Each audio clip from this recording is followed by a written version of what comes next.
صرف ایک ماہ میں برآمدات میں 9% اضافہ انتہائی تسلی بخش، برآمدات پر مبنی ترقی حکومت کی اولین ترجیح ہے۔ وزیر اعظم کا نئے مالی سال کے پہلے ماہ میں ہی برآمدات 2.7 ارب ڈالرز تک پہنچنے پر اظہار اطمینان، کہا کہ بہتر معاشی پالیسیوں اور ترجیحات کی بدولت معاشی اشاریے درست سمت میں گامزن ہیں۔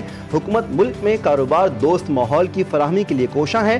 بیرون ملک مقیم پاکستانیوں کو مزید سہولیات فراہم کی جا رہی ہیں۔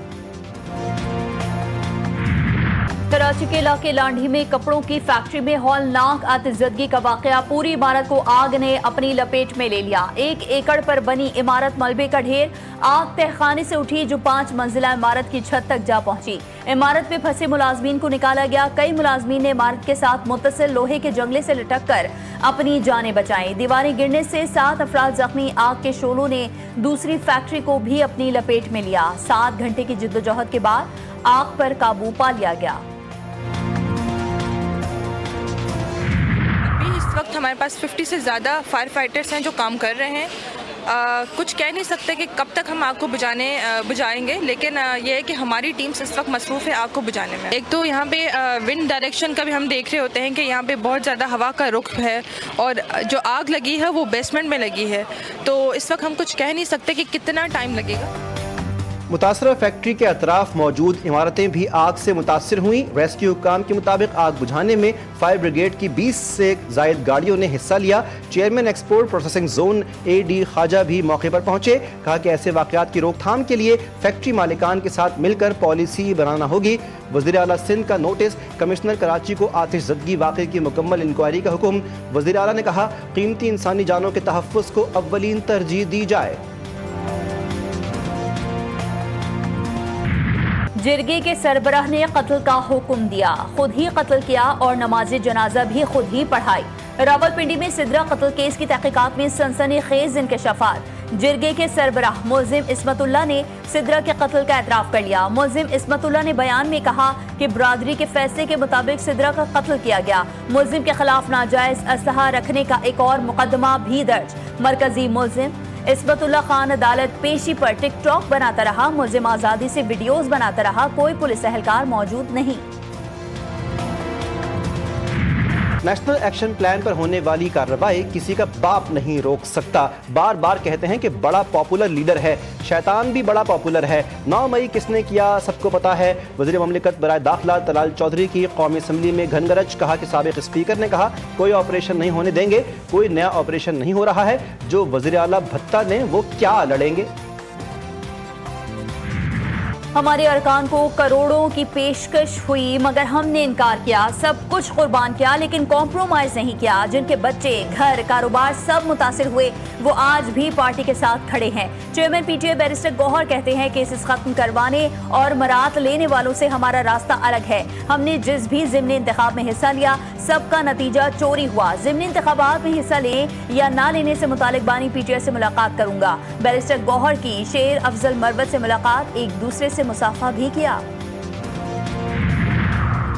جب سائفر لہرائے جا رہے تھے تو کوئی امریکہ سے ایسی ڈیل کی توقع نہیں کر رہا تھا۔ اپوزیشن بھی داد دے گی کہ تمام تر کوششوں کے باوجود امریکہ سے تعلقات بہتر ہوئے۔ وزیر مملکت برائے خزانہ بلال اظہر کیانی نے کہا اپوزیشن چاہتی تھی کہ امریکہ سے تعلقات خراب ہوں اور ملک ڈیفالٹ کرے۔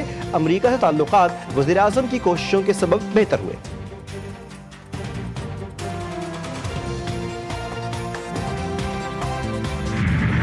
امریکہ کی جانب سے پاکستان پر عائد ٹیرف میں کمی، وزیر تجارت نے امریکی ٹیرف سے متعلق جواب قومی اسمبلی میں پیش کر دیا۔ ٹیرف عائد ہونے سے پاکستان کو $1 ارب کا نقصان ہونے کی تردید۔ وزیر تجارت جام کمال کہتے ہیں امریکہ نے پاکستانی مصنوعات پر عائد ٹیرف 19% کر دیا۔ ٹیرف میں کمی سے پاکستان کی ٹیکسٹائل کی برآمدات میں اضافے کا امکان۔ امریکی صدر کی بھارت پر 50% ٹیرف کے بعد مزید پابندیاں لگانے کی دھمکی، کہا بھارت پر 50% ٹیرف لگایا ہے، یہ تو صرف آغاز ہے، بہت کچھ دیکھنے کو ملے گا، مزید پابندیاں عائد کی جائیں گی، ٹیرف کے ذریعے امریکہ میں اربوں ڈالرز آئیں گے، روس کی پالیسیاں امریکی سلامتی کے لیے خطرہ ہیں، روس سے تیل کی خریداری پر چین پر بھی مزید ٹیرف لگا سکتے ہیں۔